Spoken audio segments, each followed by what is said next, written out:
Hi everyone, welcome to Technique Tuesday.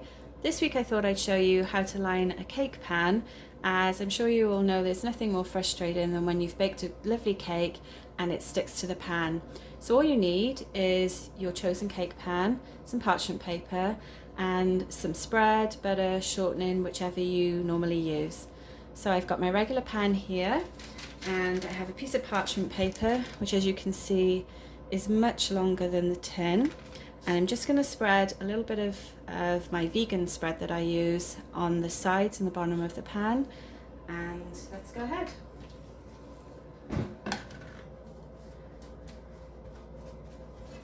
So as you can see, I'm just adding a thin layer all around on the sides, just to make sure that there's enough everywhere. You don't need too much of this.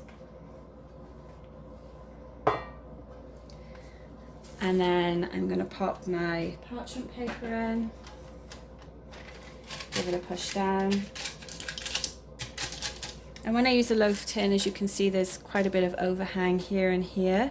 This is really useful when you need to remove the cake once it's baked, as you can just lightly pull on the paper and it will remove the cake for you.